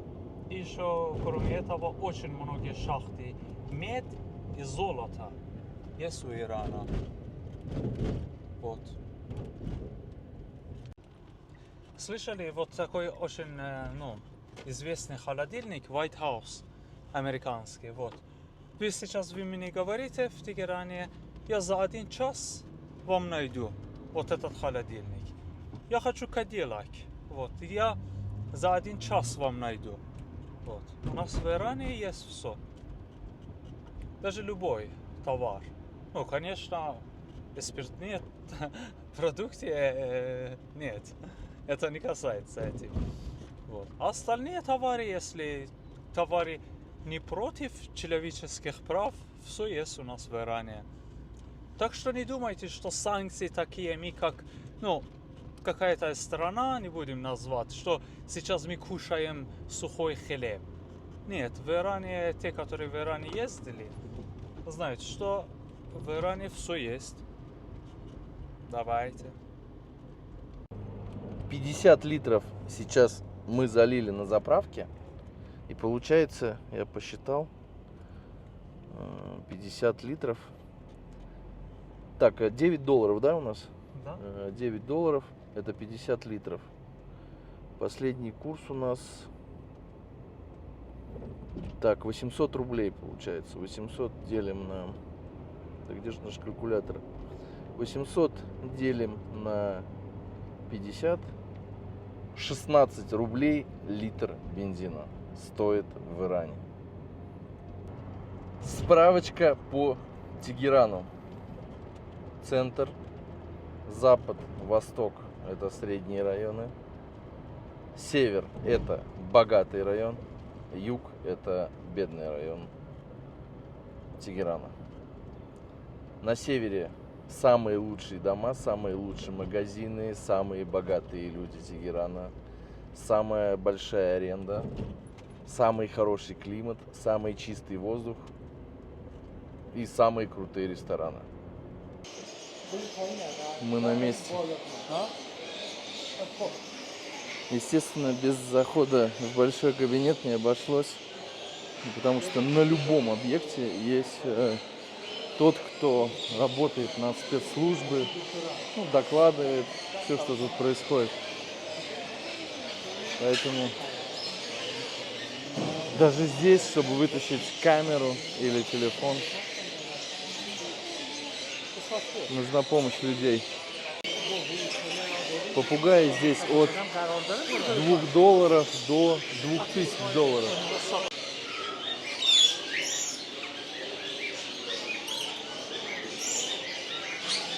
Здесь действительно есть большие попугаи. Вот прям огромные. Остальных птиц я не знаю. Но попугаев здесь любят. Видно. То есть, что для обычного человека просто, то в Иране интересно.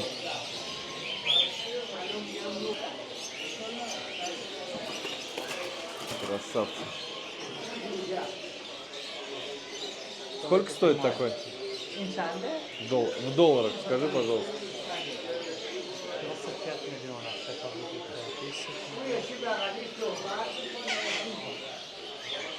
500 долларов.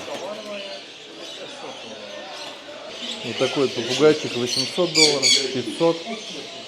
Все, что говорящее, от $500 стоит.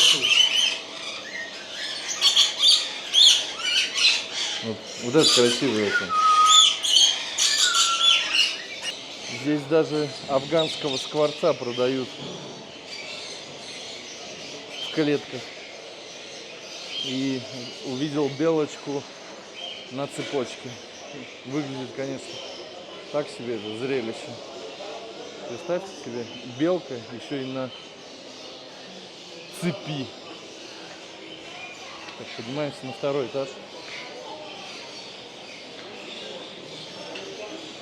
Ну, народу не так много.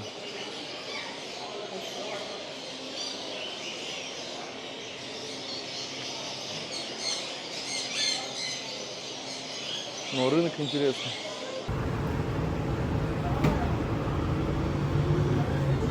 Не знаю, что за растение, но необычный вкус.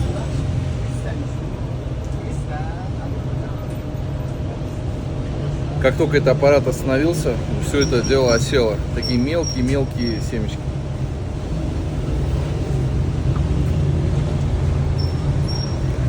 что-то сладенькое.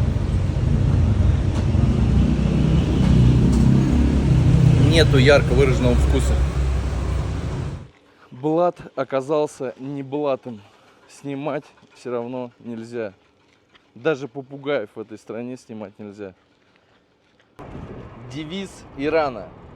Хочешь снимать, снимай только самое лучшее. Только самые лучшие стороны, где не будет ни критики, ничего. Ничего то, что будет дискредитировать эту страну. И с каждым днем, чем больше я здесь нахожусь, тем... Я сначала, честно сказать, обрадовался. Опа-на, как все прекрасно. Камера, не камера. Но чем дольше я здесь оставался, тем больше я начинал сталкиваться с запретами. Запрет на съемку. Ну, слава богу, запрета мысли еще нету. Но запрет съемки, он всегда идет параллельно со мной. Можно я замечание делаю теперь? Да, конечно. Это же видео, это же... Да, конечно. Каждый говорит свое мнение. Допустим, я согласен с этим другом, но и здесь есть такое замечание. Если мы поставляем вот эти, допустим, видео, да, вот эти продавцы говорят, что вы потом идете, и вот эти люди, которые юристы, которые за животные права, вегетарианские, они придут и говорят, что «О, вы какие жестокие». Не только что так делаете, даже и рекламируете свой ужасный бизнес. А можешь закрыть? А? Закрыть. Ветер. Все, вот. Да. Вот. Поэтому они говорят, что ну не снимай эти попугайчики. Вот. Поэтому. А именно, чтобы один магазин так сказал, понимаете? Нельзя так судить, что все были такие, везде были запреты. Нет. Я говорю свое мнение. 10 магазин разрешил, один магазин не разрешил. Он житель этой страны, поэтому он будет всегда занимать позицию противоположную моей. Потому что, не дай бог, что с него спросят. Поэтому приехали на центральную улицу. Сейчас пойдем посмотрим айфончики. Айфончики. Хочу сравнить цены, интересно. Если честно, уже боюсь вытаскивать камеру, потому что с приездом лидера сегодня полицейские стоят буквально каждые 100 метров. И камера вот такая, все равно на нее очень сильно реагирует. Тем более еще чужестранец. Типа нашей московской горбушки есть все. Много-много точек с айфонами. Цены на $100 дороже, чем у нас. Любая модель, любая память, все есть. На выходе из местной горбушки продаются телефоны, стекла и все сопутствующие товары. Но через дорогу, говорят, находится нормальный пассаж. То есть этот больше связан с нелегальщиной, с ворованными телефонами, с телефонами, на которые никто не дает гарантии. То есть много инцидентов было, поэтому здесь стоит охрана.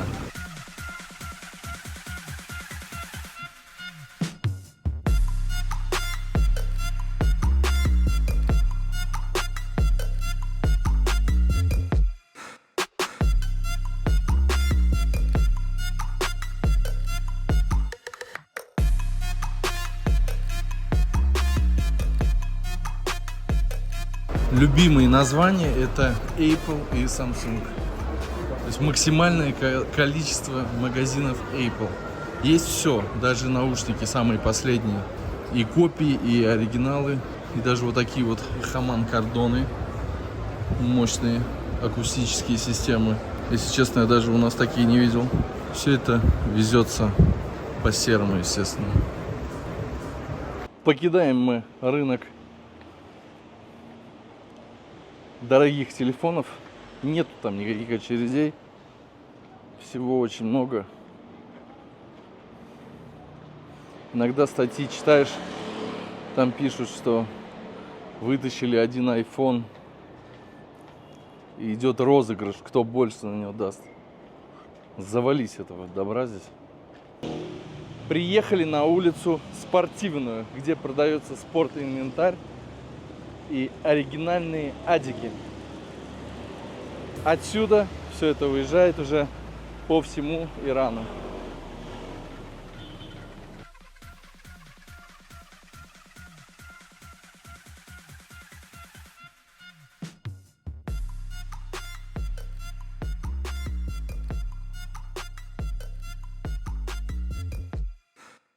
Стоимость 12 миллионов.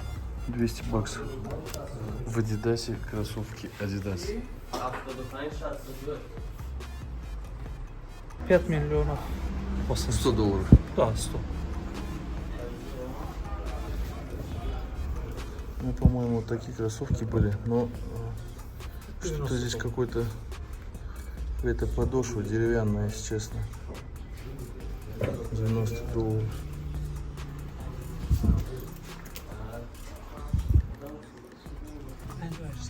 Вот, $100. Оригинал.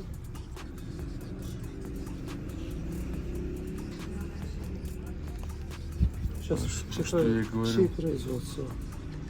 Вьетнам. И чанд около? А сколько такие стоят? И чанд?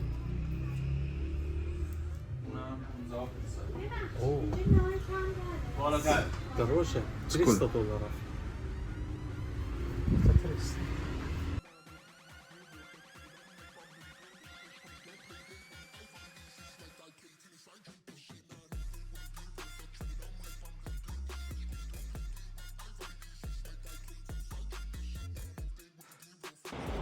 Иранский Adidas стоит в 3 раза дешевле.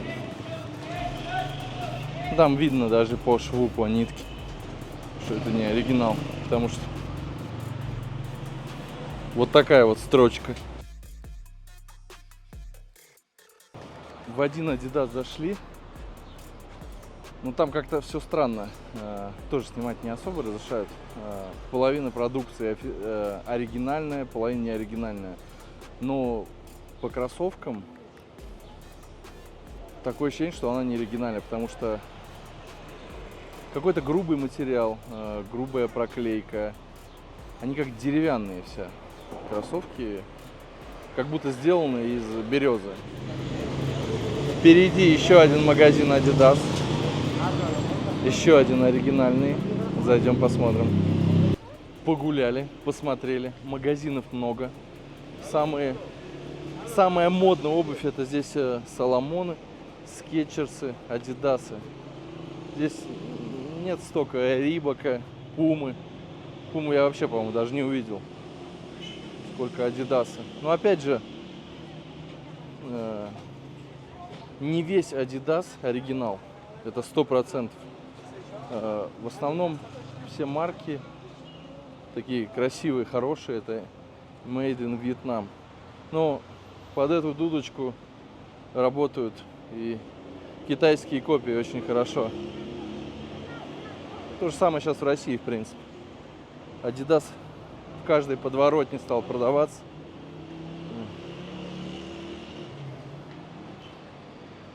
Не с кого спросить, как говорится. Магазинов Adidas, Skechers, Salomon, Рибок очень много. Честно скажу, большую часть моделей я даже таких и не видел. Может быть, это на азиатский рынок такие модели идут. У нас я их не наблюдал. Опять же, половина магазина оригинальная, половина магазина не оригинальная. Под эту волну можно и гнать очень хорошие копии китайские и турецкие. Поэтому богатые люди, повторюсь, пользуются услугами байеров. Там не нужно гадать. Это байеры, люди проверенные. Пусть я лучше переплачу, так как денег у меня много, но на мне будет оригинальная вещь. Байеры за свой авторитет борются. Он никогда не привезет тебе копию, только оригинальную вещь. Вся оплата происходит в 99% по карте. Никто наличку не таскает. Каждый раз я сталкиваюсь с этой проблемой, когда в магазине достаю наличку. Потому что мне не могут дать сдачи.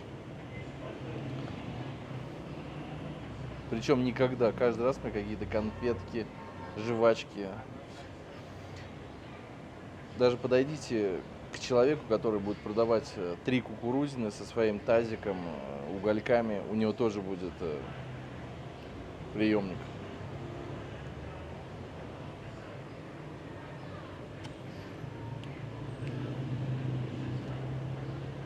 Нон-алкоголь. Я сам родился на санкции. Я не знаю, как жить без санкций. Но вообще-то у нас в Иране никогда даже не помню, что отключили газ, отключили электричество или, допустим, телефон или воду. От меня выходит всего за месяц $3-4 за воду, газ, телефон обычный, без интернета, и за воду. Вот. Вода, электричество, газ. Да, это всего за одного человека именно в Тегеране. Вот. В Тегеране это всего будет $3-4 за одного. И все. Больше не выходит.